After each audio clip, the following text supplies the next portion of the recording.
ये कोई नई चीज नहीं है जो हो रही है आज दुनिया में, ये फैलने वाली है और क़यामत के करीब हम आ चुके हैं। हो सकता है दुनिया पूरी जंगों के लपेट में हो, जो रसूल पाक सल्लल्लाहु अलैहि वसल्लम ने इरशाद फरमाया, कत्ल इतना बढ़ जाएगा कि 100 लोग हों तो 99 मर जाएंगे, एक बच जाएगा। कत्ल इतना बढ़ जाएगा, ये जंग की आग हो सकता है आसपास सब फैल जाए, जिसकी वजह से इस वबा में, इस बला में सब मुलविस होने लग जाएंगे। और एक बात ये भी याद रखो, चाहे जैसी भी हुकूमत हो, तारीख पूरी उठा करके देखना, जुल्म के बाद जो गुरूर और तकब्बुर में आकर फिरौन बनने की कोशिश करता है, उसका अंजाम अल्लाह ताला बहुत भयानक फरमाता है, बहुत भयानक अंजाम होता है। अब के जालिम भी अपने अंजाम के बहुत करीब आ चुके हैं। इन्होंने जुल्म इतना किया है, वो बच्चों की आहें, वो औरतों की चीखें क्या बारगाह रब्बुल इज्जत में ना पहुंची होंगी। रब तबारक व तआला खुद फरमाता है, सयअलमुल लदीन ज़लमू अय्य मुनक़लबिन यनक़लिबून, अनक़रीब जालिम ये देख लेंगे कि किस पलटी में अल्लाह ताला उन्हें गिराने वाला है। जो जाल वो अपने दुश्मनों के लिए बुनते हैं, अल्लाह ताला उसी जाल में उनको फंसाता है। आज देखना आप, तारीख की सच्चाइयां आपको इस बात का जवाब देंगी। जालिम ये समझता है कि मैं खुदा के बराबर हो चुका, मुझे कोई भी हिलाक नहीं कर सकता। अल्लाह ताला फरमाता है, इन्नमा तकूनु युद्रिकुमुल मौत वलौ कुंतुम फी बुरूजिन मुशय्यदा, तुम मजबूत किले में क्यों ना बैठे हो, मौत तुम्हारे पास आकर पकड़ लेगी। और रब तबारक व तआला के लिए कोई चीज नामुमकिन है। लोग आज हवा बनाते हैं कि एयर डिफेंस सिस्टम इतना बड़ा है, कोई कुछ नहीं कर सकता। एक छोटे से पिद्दे से एक नाजायज कंट्री को महफूज दिखाने के लिए दुनिया पता नहीं क्या क्या बातें वायरल करती है। इजराइल के पास आयरन डोम है, एयर डिफेंस सिस्टम इतने बड़े हैं, कोई नहीं आ सकता। वो खुदा है? कोई खुदा है? लेकिन दुनिया आज देख रही है, बहुत सारी चीजों को देख रही है। मुझे यहां पर किसी के सिलसिले में नहीं कहना, लेकिन एक बात कहना है कि नशा में चूर, घमंड में चूर जो बंदा होता है, अल्लाह ताला कभी उसको मच्छर से भी हिलाक करता है। बहुत बड़ी ताकत का इससे मुकाबला होना जरूरी नहीं, तुम्हारे पास होगा बहुत बड़ा सिस्टम, लेकिन रब तबारक व तआला जब इंतकाम ले ले तो फिर तुम्हारे लिए बहुत बड़ी ताकतों की जरूरत नहीं। आप हमें तारीख बताओ, इराक में नमरूद एक जमाने में इस तरह की हरकत किया था कि उसने बहुत बड़ी इमारत बनाई थी, और उसके मुताबिक बात ये थी कि वो 1000 लोगों से तन्हा लड़ सकता था, इतनी उसकी ताकत थी। शेर से खुद मुकाबला करता था, कभी डरता नहीं था। नमरूद की ताकत मशहूर थी उस जमाने में, और सारे लोग उसकी ताकत का लोहा मानते थे, हत्ता कि वो कभी अपनी जिंदगी में बीमार नहीं हुआ था। आदमी जब बीमार नहीं होता तो उसका गुरूर बढ़ जाता है, सोचता है मुझे कुछ हो नहीं सकता। नमरूद ने उसके बाद ये देखा, सारी दुनिया मेरे कब्जे में है, ताकत और दौलत के जखीरे सब उसके पास से, लेकिन एक चीज नहीं थी, मौत। मौत पर कंट्रोल। इसको कैसे किया जाए कंट्रोल? यानी मरने से बच तो नहीं पाएगा, ये कंट्रोलिंग पावर भी हमारे पास होना चाहिए। उसने एक बहुत बड़ी इमारत बनाई, कहा कि खुदा आसमानों में होता है, हम इतनी बड़ी इमारत बनाएंगे कि उन इमारतों पर चढ़कर खुदा को ललकारेंगे, आजा मैं मुकाबला करता हूं, और मुकाबला करके मैं खुदा को गिरा दूंगा किसी भी तरह से। अगर मुझसे ना हो सके तो पूरी फौज को तैयार करूंगा। खुदा से लड़ाई लड़ करके एक बार वो मौत और हयात का पावर अपने हाथ में ले लेंगे, फिर हमको जब तक चाहे जीना है। कहां की खाम ख्याली। लेकिन उसने बनाया, पूरी दुनिया भर से लोगों को जमा किया, सबकी जुबान एक बनाया, सबकी करेंसी एक बनाया, सारी उस पूरी दुनिया के लोग उसकी फौज में, सबको ये बावर कराना शुरू किया कि हमारी लड़ाई है दुनिया से नहीं, हमारी लड़ाई क्रिएटर से, खालिक से। हम उससे पावर छीन लेंगे एक बार, और फिर अपने हाथ में मौत और हयात का कंट्रोल रखेंगे। जिसको जितनी लंबी उम्र चाहिए मैं दूंगा, जिसको जब तक जीना है मैं दूंगा। अजल से लेकर अबद तक ये सारे ख्यालात उसके थे। और उसने जमा किया, इमारत भी बनाया, फौज भी तैयार किया। क्या रब तबारक व तआला ये नहीं देख रहा था? उसकी तैयारी, उसका जमा करना, उसकी इमारत बनाना, बहुत दिनों तक ये सब काम चलता रहा। रब तबारक व तआला किसी से गाफिल नहीं, दिलों में गुजरने वाले हालात से भी बेखबर नहीं, लेकिन बंदे को रब तबारक व तआला ढील देता है। कुरान में रब ताला फरमाता है, वला यहसबन्नल्लज़ीना कफरू अन्नमा नुमली लहुम खैरुल लिअन्फुसिहिम इन्नमा नुमली लहुम लियज़दादू इस्मा। काफिर जो उनको ढील मिली है, ये न समझें कि हमने जो उनको छोड़ रखा है उनके लिए बेहतर है, बल्कि इसलिए हम छोड़ रखे हैं कि वो और ज्यादा करें, और ज्यादा करें। लियज़दादू इस्मा वलहुम अज़ाबुम मुहीन, फिर हम जिल्लत वाला अजाब उन्हें देने वाले हैं। फी जमाना हम जो हालात देख रहे हैं पूरी दुनिया में, आज जंगों के हालात जो पेश किए जा रहे हैं, लोग तो अब ये खबरें ऐसे सुन रहे हैं, किसी के यहाँ बम गिरने की, मिसाइल गिरने की, तो ऐसा लग रहा है जैसे बच्चे पटाखे फोड़ रहे हैं। लोग यहाँ खबरें लेकर के मजे ले लेते हैं, फिर फॉरवर्ड कर देते हैं। मौत इतनी आसान हो गई है कि अल्लाह के नबी सल्लल्लाहु अलैहि वसल्लम ने 1400 साल पहले ये इरशाद फरमाया था कि एक जमाना आएगा कि हरज बढ़ जाएगा। तो सहाबा ने पूछा था ये हरज क्या है? तो हुजूर अकरम सल्लल्लाहु अलैहि वसल्लम ने इरशाद फरमाया था कि कत्ल बहुत ज्यादा होगा, एक दूसरे का कत्ल इतना ज्यादा होने लगेगा कि लोग उसकी परवाह भी नहीं करते। आज मुझे आज बताओ, दुनिया पूरी बहुत सारे इश्यूज पर बैठकें कर रही है, ग्लोबल वार्मिंग पे है, दुनिया में इन्वायरमेंट की चेंजिंग पर, मौसम का तापमान बढ़ रहा है, इस पर मीटिंगें हो रही हैं, बड़ी बड़ी तंजीमें बैठती हैं। ये ढकोसला है ये दुनिया का, ये मगरिबी दुनिया, वेस्टर्न कंट्रीज का दिखावा है। ये एनिमल लवर्स को भी बाहर लेकर के आते हैं, उनको बहुत ज्यादा कवरेज दिया जाता है।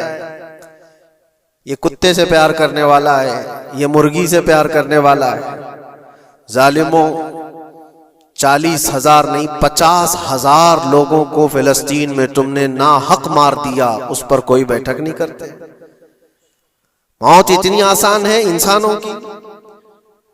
जंग जिससे है, मुकाबला जिससे है, तुम्हारा आपस में बराबर की ताकत का मुकाबला हो तो समझ में आए कि एक दूसरे की फौजों से मुकाबला है, इधर की फौज भी मर रही, उधर की फौज भी मर रही है, लेकिन निहत्ते बच्चों का क्या कसूर?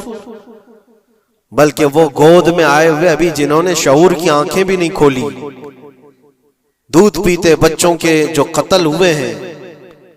तारीख में आपने पढ़ा होगा फिरौन ने 12,000 बच्चों का कत्ल किया था, सिर्फ इस गुमान से कि उसने ख्वाब देखा था बनी इसराइल में एक बच्चा पैदा होगा जो उसकी सल्तनत को हिलाक कर देगा। ख्वाब की वजह से काहिनों ने उसको बताया था, उसने ख्वाब ये देखा था कि आसमान से एक तारा टूटकर उसकी गोद में गिरा और आग लग गई। तो नजूमियों ने उसकी ताबीर ये बताई थी कि बनी इसराइल में एक बच्चा पैदा होगा जो तेरी सल्तनत को हिलाक कर देगा। उस डर से बनी इसराइल में जो भी बच्चा पैदा होता उसको कत्ल करता था। उसने तकरीबन 12,000 बच्चों को कत्ल कर दिया था, इस डर से कि वो बच्चा तो ना पैदा हो जाए जो मेरी सल्तनत को हिलाक करने वाला है। और वो मूसा अलैहिस्सलाम थे, पैदा भी हुए और फिरौन के घर में ही पले। अल्लाह का निजाम है। लेकिन मैं यहां इसलिए बता रहा हूं, फिरौन जुल्म में पूरी दुनिया में मशहूर है।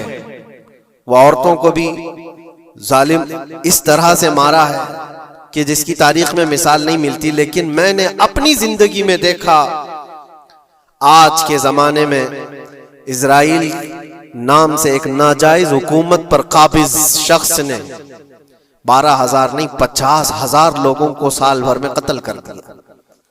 ये तारीख का भयानक चेहरा है। आज लोग इसको हल्के में ले रहे होंगे, न्यूज वाले एक तरफा रिपोर्ट करते हैं क्योंकि इनको इनके बाप दादाओं से डर है, जहां की खाते हैं वहां की गाते हैं। लेकिन बात को ये सच्चाइयां जनरेशन में मुंतकिल होती रहेंगी। कभी तो आएगा कोई इंसाफ की नजर रखने वाला। और इंसानियत का कत्ल कितना बड़ा कत्ल है। एक शहर के 50,000 लोगों को कत्ल कर देना, और ऐसे कि वहां की इमारतें पूरे राख के मलबे में चली गई। सदियां लग जाती एक शहर को बसने में, एक घर को बनाने में आदमी की अपनी जिंदगी गुजर जाती है। क्या क्या अरमानों से घर बनाते हैं, लेकिन एक पल में किसी का घर उजाड़ दिया, उसके सामने तड़पते हुए उसके बाप की लाश हो, मां की लाश हो। वो तस्वीरें क्या आपने नहीं देखी कि एक बाप छोटी सी बेटी को लेकर के दौड़ रहा है, तो उसका बेटा अलग पैर और हाथ जले हुए बम से तड़प रहा है। वो किसके दर्द को देखे। यहां तक कि मैंने देखा कि बेटी को बाप ये नसीहत कर रहा है, थोड़ा और सब्र कर ले बेटा, शहादत मिलने वाली है। कौन करता है ये? मौत से पहले अपने बच्चे को इतनी तलकीन कर दे। हालात ऐसे। दूसरे एक कि वहां पर खाने पीने की ऐड कोई जा नहीं सकती, उस पर पाबंदी। दवाइयां ना जाए, उस पर पाबंदी। दुनिया का कोई कानून इस चीज को जायज ठहराता है? मुझे बताओ, आतंकवाद का राग अलापने वाले इन बातों को क्या कहेंगे? इंसानियत अगर कहीं है तो उसका तस्वुर तो करो। किसी के फंडामेंटल राइट्स होते हैं, बेसिक राइट्स होते हैं, खाना पीना, ये उसका इंसानी हक है। दुश्मनी तुमसे जिनकी है उनके साथ मुकाबला करो, आम शहरियों के साथ नहीं। मुखबिर सादिक रसूल अकरम सल्लल्लाहु तआला अलैहि वसल्लम की तालीमात देखो। जिहाद को लेकर जो प्रोपेगेंडा तुम फैलाते हो, और हर चीज को जिहाद का लफ्ज दे करके एक ऐसा नैरेटिव क्रिएट करते हो कि लोगों के दिमाग में एक प्रोपेगेंडा फैल जाए। आओ मैं तुम्हें सुनाता हूँ, रसूल पाक सल्लल्लाहु तआला अलैहि वसल्लम जब सहाबा जिहाद में जाते तो उनको किन बातों की तलकीन करते थे। सबसे पहले मुजाहिदीन सहाबा से कहते, जिस जगह तुम जा रहे हो मुकाबला तुम्हारा जिनके साथ है उन्हीं से मुकाबला करना। जो तुम्हारे खिलाफ तलवार उठाए उसके खिलाफ तुम तलवार उठाओ, और रास्तों पर बैठे हुए बूढ़ों को हाथ ना लगाना, किसी औरत के साथ छेड़छाड़ ना हो, हामला औरतें अगर कैद में आ जाएं तो उन्हें छोड़ देना। ये हुजूर पाक सल्लल्लाहु अलैहि वसल्लम की तालीमात है। हत्ता के रसूल करीम सल्लल्लाहु अलैहि वसल्लम ने फरमाया, जिस शहर में तुम्हारा गलबा हो जाए, तुम गालिब आ गए वहां की फौज पर, तो वहां के रहने वालों के बच्चों को ना जुल्म करना, उनको ना पकड़ना। फिर तालीमात में ये है, वो चाहे जिस मजहब के भी लोग हैं उनके माबदों को, उनकी इबादत गाहों को खत्म नहीं करना, उनकी इबादत गाहों को तोड़ फोड़ ना करना जिस शहर में तुम जा रहे हो। यहां तक कि हुजूर अकरम सल्लल्लाहु अलैहि वसल्लम की तालीमात तो देखो, हुजूर ये तक फरमाते थे मुजाहिदीन सहाबा को कि जिस शहर में तुम जा रहे हो वहां के दरख्तों के पत्ते भी ना उखाड़ना, दरख्तों को भी ना नुकसान पहुंचाना। जंगी तालीमात को आज कोई नजर में नहीं रखता है। दुनिया कहती है कि जंग के दौरान भी कुछ उसूल होते हैं, लेकिन कोई उसूल नहीं। हमने देखा है जिसकी ताकत है उसका बोलबाला है। ये दुनिया उनके खिलाफ कभी कोई बात नहीं करती। आज से तकरीबन 20 साल पहले भी इराक की क्या हालत थी आपने देखा होगा। एक झूठे प्रोपेगेंडे की वजह से पूरे इराक को तबाह किया गया। आज तक वो संभल नहीं पाया। न्यूक्लियर पावर इराक के अंदर मौजूद है, उसके रिएक्टर वहां पर मौजूद है। क्या क्या चीजें उस जमाने में फैलाई गई। सोशल मीडिया तो नहीं था उतना। दुनिया ने ये मान लिया कि हाँ दादा कह रहा है तो होगा, और हमला किया इसी बुनियाद पर। 20 साल हो गए, आज तक इराक में कोई न्यूक्लियर पावर प्लांट नहीं नजर आया, कहीं नहीं। एक झूठे प्रोपेगेंडे की वजह से वहां के कितने लाख लोगों को बेघर होना पड़ा है पता है। कुछ जगह ऐसी हैं जहां बम बरसाए गए, आज तक वहां कोई सब्जा नहीं उगता, कोई वहां पर फसल नहीं होती। मैंने खुद अपनी आंखों से देखा एक नया मैदान जिसपे लोग फुटबॉल खेलते थे, चंद सालों के बाद देखो तो पूरा मैदान कब्रों से भरा हुआ है। कब्रें हैं वहां पर, पूरी कब्रें हैं। लोगों को जनाजा उठाने के लिए लोग नहीं मिलते हैं। मौत इतनी आम कर दी गई थी। इन बातों को कोई कहता है? आपने सुना कभी अबू गुरैब जेल के मुतालिक? कैदियों के साथ जो वहशियाना सलूक किया इन गोरों ने, अल्लाह की पनाह, बहुत सख्त किस्म के, दुनिया में बदनामे जमाना जेल उसको कहा जाता है। हर तरह की वहां पर कैदियों के साथ आजमाइशें हुई, हर तरह की। उन पर कुत्ते छोड़ देना, उनकी शर्मगाहें काटना, उन पर पेशाब करना, हर चीज जो इंसानियत सोज है, इंसानियत को जला देने वाली, ये सारी हरकतें की गई। दुनिया खामोश है उस सिलसिले में। क्यों? सुपर पावर के 1000 गुना भी हजम कर लिए जाते हैं। छोटा मुल्क या गरीब आदमी कोई बात करे तो सारे उस पर टूट पड़ते हैं। आज मैं एक चीज आपको बताना चाह रहा हूं कि ये कोई नई चीज नहीं है जो हो रही है आज दुनिया में। ये फैलने वाली है और कयामत के करीब हम आ चुके हैं। हो सकता है दुनिया पूरी जंगों के लपेट में हो, जो रसूल पाक सल्लल्लाहु अलैहि वसल्लम ने इरशाद फरमाया, कत्ल इतना बढ़ जाएगा कि 100 लोग हों तो 99 मर जाएंगे, एक बच जाएगा। कत्ल इतना बढ़ जाएगा, ये जंग की आग हो सकता है आसपास सब फैल जाए, जिसकी वजह से इस वबा में, इस बला में सब मुलविस होने लग जाएंगे। और एक बात ये भी याद रखो, चाहे जैसी भी हुकूमत हो, तारीख पूरी उठा करके देखना, जुल्म के बाद जो गुरूर और तकब्बुर में आकर फिरौन बनने की कोशिश करता है, उसका अंजाम अल्लाह ताला बहुत भयानक फरमाता है, बहुत भयानक अंजाम होता है। अब के जालिम भी अपने अंजाम के बहुत करीब आ चुके हैं। इन्होंने जुल्म इतना किया है, वो बच्चों की आहें, वो औरतों की चीखें क्या बारगाह रब्बुल इज्जत में ना पहुंची होंगी? रब तबारक व तआला खुद फरमाता है, सयअलमुल लदीन ज़लमू अय्य मुनक़लबिन यनक़लिबून, अनक़रीब जालिम ये देख लेंगे कि किस पलटी में अल्लाह ताला उन्हें गिराने वाला है। जो जाल वो अपने दुश्मनों के लिए बुनते हैं, अल्लाह ताला उसी जाल में उनको फंसाता है। आज देखना आप, तारीख की सच्चाइयां आपको इस बात का जवाब देंगी। जालिम ये समझता है कि मैं खुदा के बराबर हो चुका, मुझे कोई भी हिलाक नहीं कर सकता। अल्लाह ताला फरमाता है, इन्नमा तकूनु युद्रिकुमुल मौत वलौ कुंतुम फी बुरूजिन मुशय्यदा, तुम मजबूत किले में क्यों ना बैठे हो, मौत तुम्हारे पास आकर पकड़ लेगी। और रब तबारक व तआला के लिए कोई चीज नामुमकिन है। लोग आज हवा बनाते हैं कि एयर डिफेंस सिस्टम इतना बड़ा है, कोई कुछ नहीं कर सकता। एक छोटे से पिद्दे से एक नाजायज कंट्री को महफूज दिखाने के लिए दुनिया पता नहीं क्या क्या बातें वायरल करती है। इजराइल के पास आयरन डोम है, एयर डिफेंस सिस्टम इतने बड़े हैं, कोई नहीं आ सकता। वो खुदा है? कोई खुदा है? लेकिन दुनिया आज देख रही है, बहुत सारी चीजों को देख रही है। मुझे यहां पर किसी के सिलसिले में नहीं कहना है, लेकिन एक बात कहना है कि नशा में चूर, घमंड में चूर जो बंदा होता है, अल्लाह ताला कभी उसको मच्छर से भी हिलाक करता है। बहुत बड़ी ताकत का इससे मुकाबला होना जरूरी नहीं, तुम्हारे पास होगा बहुत बड़ा सिस्टम, लेकिन रब तबारक व तआला जब इंतकाम ले ले तो फिर तुम्हारे लिए बहुत बड़ी ताकतों की जरूरत नहीं। आपको मैं तारीख बताऊं, इराक में नमरूद एक जमाने में इस तरह की हरकत किया था कि उसने बहुत बड़ी इमारत बनाई थी, और उसके मुताबिक बात ये थी कि वो 1000 लोगों से तन्हा लड़ सकता था, इतनी उसकी ताकत थी। शेर से खुद मुकाबला करता था, कभी डरता नहीं था। नमरूद की ताकत मशहूर थी उस जमाने में, और सारे लोग उसकी ताकत का लोहा मानते थे, हत्ता कि वो कभी अपनी जिंदगी में बीमार नहीं हुआ था। आदमी जब बीमार नहीं होता तो उसका गुरूर बढ़ जाता है, सोचता है मुझे कुछ हो नहीं सकता। नमरूद ने उसके बाद ये देखा सारी दुनिया मेरे कब्जे में है, ताकत और दौलत के जखीरे सब उसके पास से, लेकिन एक चीज नहीं थी, मौत। मौत पर कंट्रोल। इसको कैसे किया जाए कंट्रोल?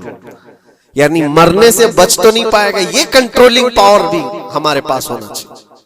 उसने एक बहुत बड़ी इमारत बनाई, कहा कि खुदा आसमानों में होता है, हम इतनी बड़ी इमारत बनाएंगे कि उन इमारतों पर चढ़कर खुदा को ललकारेंगे, आजा मैं मुकाबला करता हूं और मुकाबला करके मैं खुदा को गिरा दूंगा किसी भी तरह से। अगर मुझसे ना हो सके तो पूरी फौज को तैयार करूंगा। खुदा से लड़ाई लड़ करके एक बार वो मौत और हयात का पावर अपने हाथ में ले लेंगे, फिर हमको जब तक चाहे जीना है। कहां की खाम ख्याली, लेकिन उसने बनाया, पूरी दुनिया भर से लोगों को जमा किया, सबकी जुबान एक बनाया, सबकी करेंसी एक बनाया, सारी उस पूरी दुनिया के लोग उसकी फौज में, सबको ये बावर कराना शुरू किया कि हमारी लड़ाई है दुनिया से नहीं, हमारी लड़ाई क्रिएटर से, खालिक से। हम उससे पावर छीन लेंगे एक बार और फिर अपने हाथ में मौत और हयात का कंट्रोल रखेंगे। जिसको जितनी लंबी उम्र चाहिए मैं दूंगा, जिसको जब तक जीना है मैं दूंगा, अजल तक, अजल से लेकर अबद तक, ये सारे ख्यालात उसके थे। और उसने जमा किया, इमारत भी बनाया, फौज भी तैयार किया। क्या रब तबारक व तआला ये नहीं देख रहा था? उसकी तैयारी, उसका जमा करना, उसकी इमारत बनाना, बहुत दिनों तक ये सब काम चलता रहा। रब तबारक व तआला किसी से गाफिल नहीं, दिलों में गुजरने वाले हालात से भी बेखबर नहीं, लेकिन बंदे को रब तबारक व तआला ढील देता है। कुरान में रब ताला फरमाता है, वला यहसबन्नल्लज़ीना कफरू अन्नमा नुमली लहुम खैरुल लिअन्फुसिहिम इन्नमा नुमली लहुम लियज़दादू इस्मा। काफिर जो उनको ढील मिली है, ये न समझें कि हमने जो उनको छोड़ रखा है उनके लिए बेहतर है, बल्कि इसलिए हम छोड़ रखे हैं कि वो और ज्यादा करें, और ज्यादा करें। लियज़दादू इस्मा वलहुम अज़ाबुम मुहीन, फिर हम जिल्लत वाला अज़ाब उन्हें देने वाले हैं। ये मत समझ लो कि रब तबारक व तआला इन सब चीजों से बेखबर है। नमरूद इतना सब करता रहा, अल्लाह ने उसको छोड़ रखा। बना ले लंबी इमारत, बना फौज भी बना ली, सारी चीजें बना लिया, मुकाबले के लिए उसने दिन भी तय कर लिया। उसके बाद उसको खुदा से लड़ाई लड़नी थी, कहां खुदा तक पहुंचने की बात। लेकिन बंदा जब गुरूर और तकब्बुर में आता है तो वहां तक भी सोचता है, उसे मौत पर कंट्रोल हासिल करना था, बस ये एक चीज थी। फिर जब वो दिन आया, किताबों में मिलता है अल्लाह तबारक व तआला ने फरिश्ते, उसकी जो तादाद है उसका किसी को इल्म नहीं। बारिश के जितने कतरात गिरते हैं ना, एक एक फरिश्ता बूंद लाकर रखता है। अब आप अंदाजा कर सकते हैं फरिश्तों की तादाद कितनी हो सकती। उसमें जो बड़े फरिश्ते हैं वो जिब्राइल, मीकाईल, इसराफील और इज़राइल अलैहिमुस्सलाम, जो सरदार मलाइका हैं, फरिश्ते हैं, उनके अपने अपने काम हैं, बहुत पावरफुल फरिश्ते हैं। इनकी बात नहीं कर रहा, किसी एक आम फरिश्ते को रब तबारक व तआला ने बुलाया और फरमाया, जाओ जमीन पर, हमारे एक बंदे ने हमसे लड़ाई का इरादा कर लिया है। उसकी ताकत और कुव्वत और उसकी जमा शुदा सारी चीजों को देख करके आओ।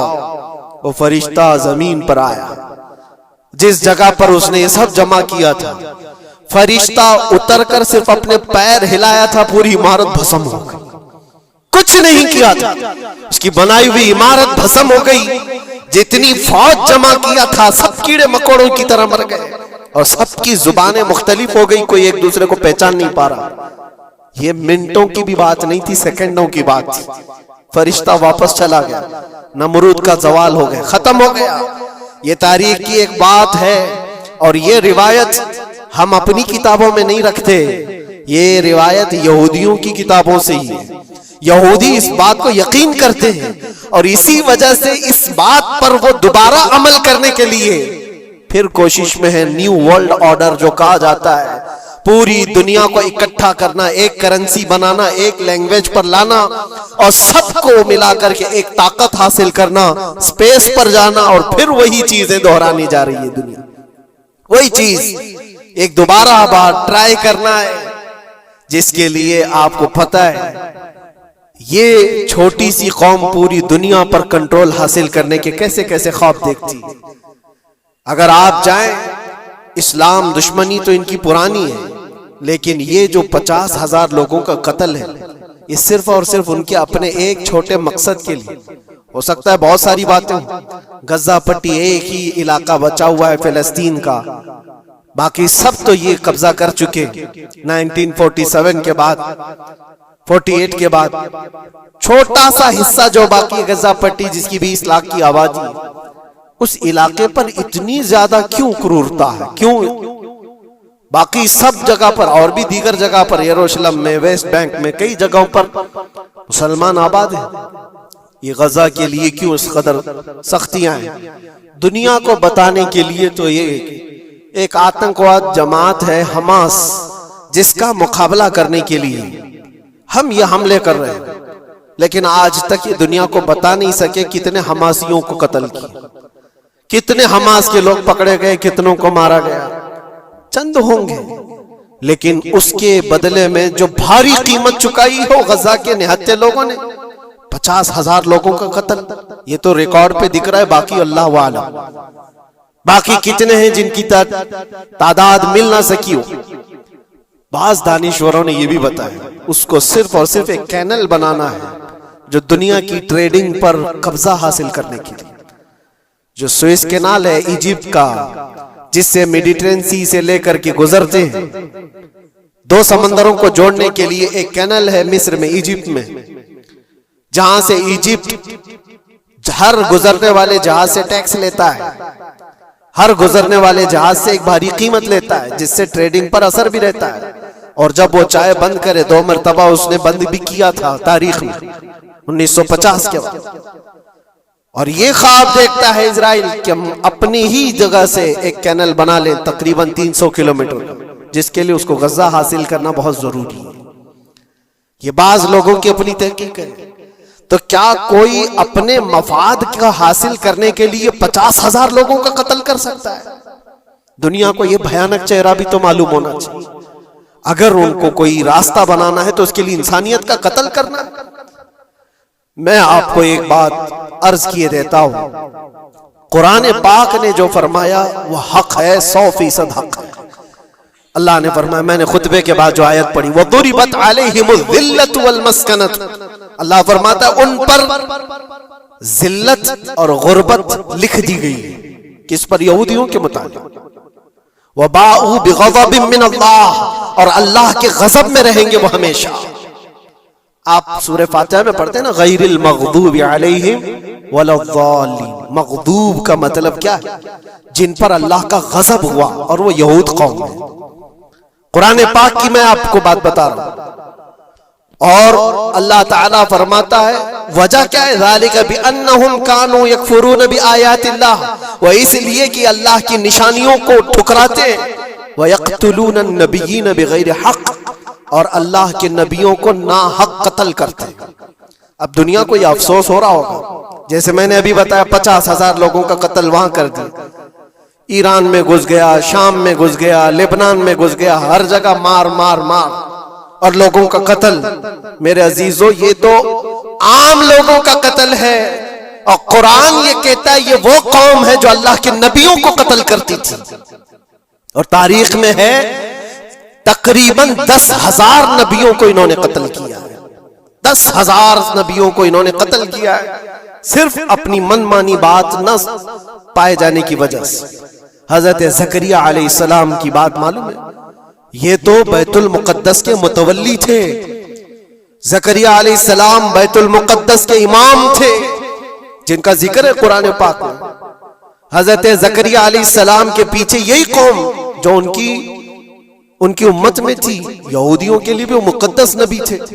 लेकिन इन जालिमों ने हजरत ज़करिया अलैहिस्सलाम को दुश्मनी में रख करके ऐसा कत्ल किया था। अल्लाहु अकबर। ज़करिया अलैहिस्सलाम इनसे भाग करके निकले थे और एक दरख्त को जाकर कहा, ए दरख्त खुल जा, मैं तुझ में आता हूं। दरख्त खुल गया, हज़रत ज़करिया अलैहिस्सलाम उसमें अंदर चले गए, दरख्त फिर बंद हुआ। तारीख में मौजूद है। इब्लीस लाइन ने, शैतान मरदूद ने यहूदियों को रास्ता भी बताया और दरख्त भी बताया कि इसके अंदर ज़करिया छुपे हुए, इसके अंदर ज़करिया है। यहूदियों ने तेज आरी लेकर के दरख्त को ऊपर से काटना शुरू किया कि दरख्त के 2 टुकड़े होंगे तो ज़करिया अलैहिस्सलाम तक भी पहुंच जाएंगे। उन्होंने आरी से काटते काटते काटते उनके सर तक पहुंचा दिया। और जब हजरत ज़करिया अलैहिस्सलाम को अपने सर के ऊपर से कटने की आवाज आने लगी तो अब सोचा कि अब यह आरी से पूरा कट जाएगा। अल्लाह ताला की तरफ से निदा आई, ए ज़करिया सबर कर लो, अगर तुम इस पर आवाज निकालोगे तो सबर वालों में से तुम्हारा नाम निकल जाएगा। यहां तक के तारीख में है वो यहूदियों ने आरी से काटते काटते हजरत ज़करिया अलैहिस्सलाम के सर को चीर दिया और जिस्म के दो टुकड़े हो गए। अल्लाह के नबी खामोश रहे, सबर करके रह गए।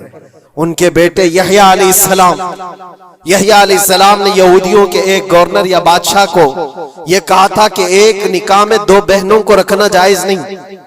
उसने दो बहनें एक साथ अपनी ज़ौजियत में रखा था। सिर्फ इतनी बात पर हजरत यहया अलैहिस्सलाम सिर्फ 33 साल के जवान थे।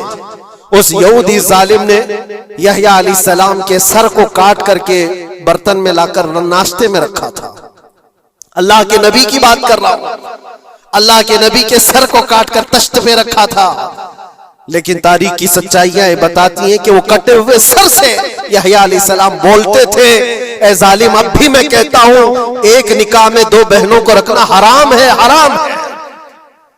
ये अल्लाह के नबियों की जिंदगी में बता रहा हूं जिनके साथ इन्होंने किया। ईसा अलैहिस्सलाम, ये पागल ईसाई जो आज उनकी कपड़ों में जाकर बैठे हुए होते हैं, जबकि जिंदगी भर ये लड़ते रहे हैं। कुरान भी कहता है वकालतिल यहूदु लैसतिन नसारा अला शै वकालतिन नसारा लैसतिल यहूदु अला शै। दोनों लड़ते थे। यहूदी कहते ईसाई कोई चीज ही नहीं, ईसाई कहते थे यहूदी कोई चीज ही नहीं। इनकी जंगें इतनी खतरनाक हुई, ये सब लिपापोती करके आज दिखाते हैं कि हम सब एक हैं। बहुत गहरी दुश्मनियां इनके दरमियान थी। ईसाइयत, हजरत ईसा अलैहिस्सलाम को क्या किया गया? जब उन्होंने अपने पैगामात फैलाए तो ईसा अलैहिस्सलाम को भी कत्ल करने का मंसूबा यहूदियों ने बनाया था और पूरे लोग आकर हजरत ईसा अलैहिस्सलाम के घर को घेराव कर लिए। ईसा अलैहिस्सलाम को उस रात अल्लाह ताला ने आसमानों पर उठा लिया और एक यहूदी को अंदर देखने के लिए भेजा था यहूदियों ने कि जाकर देखो ईसा है कि नहीं। तो अल्लाह ताला ने वो आए हुए यहूदी को ईसा अलैहिस्सलाम की शक्ल दे दी, ईसा अलैहिस्सलाम को उठा लिया। यहूदी जो बाहर खड़े मुंतजिर थे, हमारा आदमी अंदर गया है देखने के लिए, मारने के लिए, कत्ल करने के लिए, अभी तक आया नहीं। तो सबके सब अंदर घुस गए, देखा वो आदमी बैठा हुआ है, उसी को पकड़कर लाकर सूली पर चढ़ा दिया ईसा समझ करके।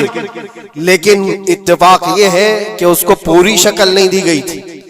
आधी शक्ल ईसा अलैहिस्सलाम की थी और आधी उसकी खुद की थी। बाद में यहूदियों में खुद इख्तिलाफ हो गया, हमारा बंदा कहां गया जो ढूंढने के लिए गया था, वो गायब कहां है? और अगर ये हमारा बंदा है जो ढूंढने के लिए गया था तो फिर ईसा कहां है? ये इख्तिलाफ में, ये शक में 550 साल गुजर गए। फिर मेरे मुस्तफा सल्लल्लाहु अलैहि वसल्लम तशरीफ लाए और कुरान ने इस बात को वाज़ेह किया, न तुमने ईसा का कत्ल किया न सूली चढ़ाई है। ईसा अलैहिस्सलाम जिंदा है, अल्लाह ने आसमानों पर उन्हें उठाया। ये तो ईसाइयों पर एहसान है कुरान का, जो सच्चाइयां 550 साल पहले की बताया।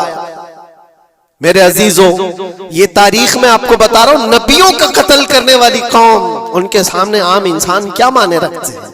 ये दुनिया की सारी कौमों को हकीर समझने वाली कौम, दुनिया के पूरे जखीरों को अपनी मिल्कियत समझने वाली कौम, उनका अकीदा है ये दुनिया का जितना गोल्ड है, जितना सोना है, उस पर सिर्फ और सिर्फ उनकी कौम का कब्जा होना चाहिए। पूरी दुनिया को, आपको पता है मदीने तैयबा में हुजूर पाक सल्लल्लाहु अलैहि वसल्लम की आमद से पहले ये सब के सब मदीने में बसे हुए थे। 550 साल से इंतजार कर रहे थे हुजूर के आने का। दूसरी कौमों को डराते थे, क्यों? उनकी किताब में मौजूद था आखिरी नबी के आने की सारी बातें मौजूद थी।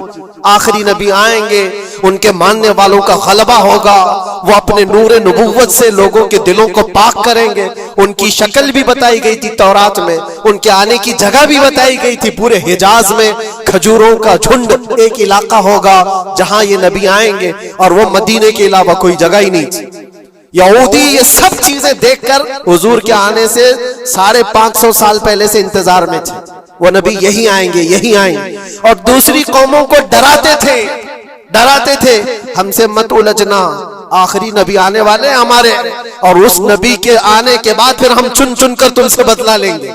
और जब कभी मुसीबत आती तो अल्लाह से दुआ भी ये करते थे कि अल्लाह वो आखिरी नबी जो हमारे इलाके में आने वाले हैं उनके सदक़े में तू हमारी बलाओं को दूर कर। ये वो कौम है जो हुजूर आखिरुन नबीयीन सल्लल्लाहु अलैहि वसल्लम के इंतजार में वक्त काट रही थी। लेकिन हुआ ये, उनका अकीदा ये था कि आखिरी नबी तो बनी इसराइल में ही पैदा होंगे, हमारे खानदान में पैदा होंगे। इन्होंने ठेका ले रखा है आखिरी नबी कहां पैदा होंगे ये फैसला करेंगे। अल्लाह तबारक व तआला ने आखिरी नबी हमारे आका सल्लल्लाहु अलैहि वसल्लम को बनी इसराइल में नहीं बनी इस्माइल में पैदा किया, इस्माइल अलैहिस्सलाम की औलाद में पैदा किया। और ये इस्माइल अलैहिस्सलाम की औलाद पूरे अरब में आबाद थी। अरब में पूरी आबादी इस्माइल अलैहिस्सलाम की थी। मक्का को आबाद किसने किया? इस्माइल अलैहिस्सलाम। इस्माइल अलैहिस्सलाम की औलाद पूरे मक्का में आसपास सब इलाकों में आबाद, सारी जितने भी नस्ब है वो इस्माइल अलैहिस्सलाम तक पहुंचते हैं अरब वालों के। और ये यहूदी बनी इसराइल है, यानी याकूब अलैहिस्सलाम की औलाद में से। और ये दूसरों को हकीर जानते थे। जब तक ये लोग अरब में थे, मदीने में थे, इन्होंने हर एक को हिकारत से देखा। अरबों से इनके ताल्लुकात ऐसे नहीं थे, आम लोगों से कहते हमारे से बात करने के काबिल नहीं है, सबको उम्मी कहते थे, अनपढ़, जाहिल, ऐसे अल्फाज से अरबों को पुकारते थे। अरबों से अगर इनके ताल्लुकात होते भी तो बड़े बड़े टॉप लीडर जो होते हैं अरबों के, बस उनसे ताल्लुकात, आम लोगों को गिनते ही नहीं, कचरा कहते थे। बनी इस्माइल को जब ये कचरा कहते थे, और बनी इस्माइल में जब आखिरी नबी पैदा हो गए तब क्या कहने लगे पता है? कहते नहीं, ये गलत हो गया। आखिरी नबी तो बनी इसराइल में पैदा होने वाले थे, ये जिब्राइल ने शरारत किया और बनी इस्माइल में जाकर के नबूवत दी थी। कुछ तो ये कहने लगे, कुछ तो कहने लगे वो है ही नहीं आखिरी नबी। लेकिन कैसे इनकार करते? कुरान कहता है यारिफूनहु कमा यारिफून अबनाअहुम, उस रसूल को वो ऐसे पहचानते थे कि अपने बेटों को भी नहीं पहचानते। उनके बेटों के सही होने पर भी उनको इतना यकीन नहीं था कि हमारा ही बेटा है या नहीं, लेकिन हुजूर को देख करके यकीन था कि आखिरी रसूल ही, आखिरी रसूल होने की सारी निशानियां उन्होंने जो पढ़ी थी वो सब हुजूर के पास मौजूद थी। इसीलिए तो मेरे अजीजों, जो सहाबा यहूदियत से इस्लाम में आए उन्होंने सब निशानियां देखी। हज़रत सलमान फारसी की बात बता रहा हूं, वो ईसाइयत में थे, सालों उन्होंने ईसाइयत में गुजारे और उन्होंने भी यही सब बातें सुनी थी। यसरब एक इलाका है हिजाज में, खजूरों के बागात का झुंड है, वहां पर आखिरी नबी वहीं आने वाले। तो ये कहां से आए थे? सलमान फारसी इराक से आए थे, मदीने में आकर गुलाम बन गए, एक खजूरों के बाग में काम करते थे बरसों तक। फिर वो वक्त आ गया जब हुजूर पाक सल्लल्लाहु तआला अलैहि वसल्लम मक्का से हिजरत करके मदीने आए थे। मस्जिद कुबा जहां है वहां 14 दिन तक हुजूर कयाम किए हुए थे। तो वो बागीचे का जो मालिक है, सलमान फारसी का जो मालिक था, उसका भतीजा आकर के खबर देता है, चाचा सुना है कि नई खबर, यसरब में एक शख्स आया है मक्का से, हसीन चेहरा है, गुलाबी रंगत है, बोलता है तो लोग सब उसकी तरफ देखते हैं और वो कहता है कि मैं अल्लाह का आखिरी रसूल हूं। यहूदी का भतीजा अपने चाचा को एक खबर दे रहा है। सलमान फारसी खजूर के दरख्त के ऊपर बैठे खजूर काट रहे थे या साफ कर रहे थे। ये खबर सुने कि वहां से छलांग लगाकर नीचे आ गए, जिसके इंतजार में तो सालों गुजार दिया था। क्या कहा तुमने? मालिक ने एक थप्पड़ रसीद किया और कहा तू गुलाम है, आकाओं की बात में दखल अंदाजी मत कर, जा तू अपना काम कर। लेकिन उनकी बेचैनी थी कि वो अगर आखिरी रसूल आ चुके तो मेरी जिंदगी का तो मकसद यही है। फिर उन्होंने वक्त निकाला दिन का और हुजूर पाक सल्लल्लाहु अलैहि वसल्लम के पास पहुंच गए। जब रसूल करीम सल्लल्लाहु ताला अलैहि वसल्लम सहाबा के साथ मौजूद थे, देखें अलामतें जो इन्होंने पढ़ी थी अपनी किताबों में, वो सब जांचना भी चाहते थे। खजूरें लेकर के गए और कहा या रसूल अल्लाह ये कबूल कीजिए, ये सदका है। हुजूर ने लिया और सबको बांट दिया, उसमें से कुछ भी नहीं खाया, क्योंकि सलमान फारसी ने पढ़ा था कि आखिरी रसूल सदका नहीं खाएंगे। एक निशानी देख ली उन्होंने। दूसरे दिन आए, फिर वो मौका निकाला और खजूरें ली और आए। हुजूर से आकर के कहा कि ये लीजिए, कबूल कीजिए, ये हदिया है। हुजूर ने खुद भी खाया और सबको तकसीम किया। कहा ये किताब में मौजूद है, वो आखिरी रसूल हदिये को इनकार नहीं करेंगे, तहाइफ कबूल करेंगे। दो अलामतें देखी। फिर एक दिन, तीसरा दिन था, रसूल पाक सल्लल्लाहु अलैहि वसल्लम एक जनाजे में थे। तहबंद थी हुजूर के, चादर थी जिस्म के ऊपर। सलमान फारसी एक और निशानी देखने के लिए आए हुए थे जो किताबों में पड़ी थी। कभी हुजूर के दाएं आते, कभी बाएं आते, कभी आगे कभी पीछे, पूछने की या कुछ बात करने की कोशिश कर रहे थे। हुजूर सल्लल्लाहु अलैहि वसल्लम ने उनको देख लिया और कहा सलमान आ जाओ इधर। इधर बुलाया, अपनी चादर हटाई और कहा ये मोहरे नबूवत देखने के लिए आए थे। जो हुजूर सल्लल्लाहु अलैहि वसल्लम के कंधों के बीच में एक ऐसा सफेद निशान था जिसको मोहरे नबूवत कहा जाता है, वो सूरज से ज्यादा चमकता था दोनों कंधों के बीच में। और हजरत सलमान फारसी वो देखने के लिए आए थे और हुजूर ने उनके पूछने से पहले चादर हटाई और कहा यही देखने आए थे। सलमान फारसी ने कहा मैं तो एक चीज देखने आया था, आपने दो चीज बता दी। क्या चीज? मैं तो मोहरे नबूवत देखने आया था, आपने दिखा भी दिया और मेरे दिल की बात की खबर भी आपने बताई। नबी को इल्म गैब भी होता है। और सलमान फारसी ने कलमा तैयबा पढ़ लिया। उसी सलमान फारसी को आजाद कराने के लिए मेरे आका सल्लल्लाहु अलैहि वसल्लम ने सहाबा के साथ मिलकर के 500 खजूर के दरख्त लगाए थे और एक बागीचा दे करके उस यहूदी से आजाद करवाया था। ये अल्लाह के नबी सल्लल्लाहु अलैहि वसल्लम के पास वो सहाबा जो आए थे यहूदियत से या ईसाइयत से, वो जानते थे हुजूर को, लेकिन ये इतनी खतरनाक कौम है जिनको अल्लाह ताला ने दिलों पर मोहर लगाया। ये यहूदी जो ईमान नहीं लाए और ये क़यामत तक इसी तरह गज़ब में रहने वाले। आज इनका उभार अगर आप देख रहे हो तो शायद तारीख पता नहीं होगी कि कितनी जिल्लत की जिंदगी भी गुजारी, किस तरह भीख मांगे। आज या अपनी तारीख को कहीं पर भी सोशल मीडिया में गर्दिश करते हुए नहीं देख सकते, पाबंदी है पूरी दुनिया में। हिटलर के कत्ले आम के बारे में नहीं बोल सकता कोई, यहूदियों को इतना मारा था उतना मारा था, नहीं, दुनिया में ये बोलने पर पाबंदी है। इनके किसी भी पुरानी तस्वीरें दिखाने पर पाबंदी है। आज खुद अपने मुल्क में होने वाले हमलों की तस्वीर ना दिखाई जाए, इस पर पाबंदी है। ये तो तुम कब तक ऐब छुपाते रहोगे? जहां सड़न होती है बदबू आ ही जाएगी। और अनकरीब मेरे अजीजों, कुरान की वो बात याद रखो, अल्लाह ने फरमाया सयअलमुल लज़ीना ज़लमू अय्य मुनक़लबिन यनक़लिबून, अनकरीब जालिम ये देख लेगा कि अल्लाह उसको किस खाई में गिराने वाला है। क्या अबरहा बहुत सारे मंसूबे बनाकर काबा ढाने नहीं आया था? अल्लाह ने अबाबील चिड़ियों से उसको हिलाक किया था, फिरौन को पानी से गर्क कर दिया था, नमरूद को मच्छर से हिलाक कर दिया था। बड़े बड़े तूफानी ताकतों के बादशाह दुनिया में आए, लेकिन अल्लाह ने उनको बहुत छोटी ताकतों से हिलाक किया। लोग आज ये मुकाबला कंपैरिजन करते हुए बैठे रहते हैं। एक तरफ ईरान है, एक तरफ गजा है, एक तरफ सुपर पावर हुकूमतें हैं। ये सारे कंपैरिजन दुनिया के हो सकते हैं, लेकिन रब तबारक व तआला की बादशाहत और उसकी सल्तनत जब इंतकाम पर आ जाए तो फिर मेरे अजीजों किसी मुल्क की भी जरूरत नहीं, सिर्फ हवाओं से मौला ताला ताकतों को खत्म फरमा देता। दुनिया में फैले हुए एक कोरोना को तुम काबू में नहीं कर पा रहे थे। एक छोटा सा कीड़ा होगा, एक बैक्टीरिया होगा जिसको कंट्रोल में ना ला सके और करोड़ों मौतें हो गई। कौन था ये? मौतों पर कंट्रोल तुम्हारे पास क्यों नहीं आया? सुपर पावर ताकतें बेबस नहीं थी?